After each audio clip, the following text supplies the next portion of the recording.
Hello বন্ধুরা, আবারও একটা ব্লগে তোমাদেরকে স্বাগত। আজ বানাবো কড়াইশুঁটির কচুরি আর আলুর দম। চলো দেখে নাও। প্রথমে কড়াইয়ে তেল দিয়ে দিয়েছে আর তারপরে একটু জিরে ফোড়ন দিয়ে দিয়েছে। আর এই দেখো আলু সেদ্ধ করে আলু কেটে রেখেছে। আর এদিকে এই যে টমেটোটা ফোড়ন দিচ্ছে, দেখো টমেটোটা ফোড়ন দেবে।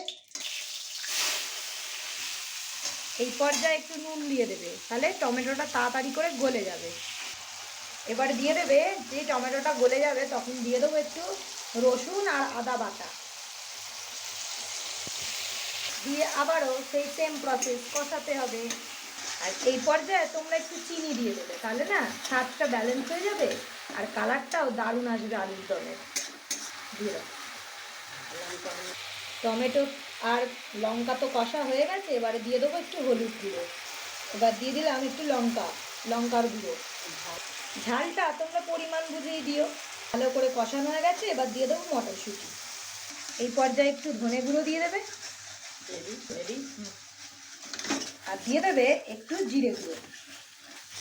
দিয়ে আবার ভালো করে কষিয়ে এবার দিয়ে দিতে হবে সেদ্ধ করা আলুটা। দেখো ভালো করে কষানো হয়ে গেছে, এবার দিয়ে দেবে আলুটা। দিয়ে এবার আলুটাকেও এই মশলার সাথে ভালো করে ভেজে নিতে হবে। দেখো কি সুন্দর কালার এসছে। আমার তো এখনই জিভে জল এসে যাচ্ছে। আর কচুরি দিয়ে কি খাবো জানি না। পুরো ভাজা ভাজা হয়ে গেছে আলুটাও। ব্যাস, এইবার জল ঢেলে দিতে হবে। এবার দিয়ে দেবো ভালো করে জল, যতটা পরিমাণ লাগবে জলটা দিয়ে। বেশি জল দিতে হবে না, কারণ আলু তো সেদ্ধই আছে, শুধু মটরশুঁটিটা যা সেদ্ধ হবে। এই দেখো বন্ধুরা, আমার আলুর দম রেডি। ব্যাস, শুধুমাত্র ধনেপাতা দেওয়ার অপেক্ষা। লাস্টে একটু নামানোর আগে ধনেপাতা দিয়ে দিলাম। এটা কিন্তু আমিই দিচ্ছি, কারণ মাসি চলে গেছে কাজ করতে, সেই কারণে লাস্টটুকু বলেছে তুমি করে নাও, যেমন প্রত্যেক দিন বলে। উনি আবার ময়দাটাও মেখে দিয়েছে। চলো এবার দেখা যাক এর প্রিপারেশানটা, মানে কচুরি, কড়াইশুঁটির কচুরি। এই দেখো বন্ধুরা, আমি কড়াইশুঁটির কচুরিটার পুর বানিয়ে নিচ্ছি। এই কড়াইশুঁটির পুরটা আর আমি দেখাচ্ছি না কিভাবে বানায়, কারণ যে যার স্টাইলে যেমন বানায়, আমি আমার মা শাশুড়িকে দেখে যেমনভাবে শিখেছি সেরকমভাবেই বানাই। তো চলো কড়াইশুঁটির পুরটা আগে রেডি করে নিই, তারপর আবার আসছি। কড়াইশুঁটির পুরটা রেডি হয়ে গেছে।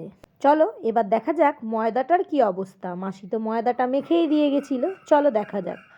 ময়দাটাও বেশ সফট করে মেখে দিয়েছিল।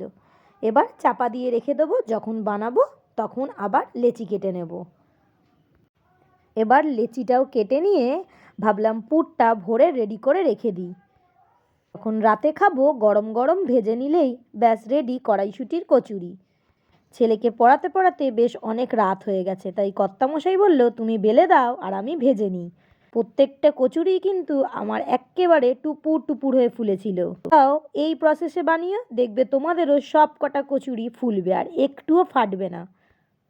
রেডি গরম গরম কচুরি আর সঙ্গে আলুর দম। কেমন লাগলো আমার এই কচুরি আর আলুর দমের রেসিপি অবশ্যই জানিও কিন্তু আমার কমেন্ট বক্সে।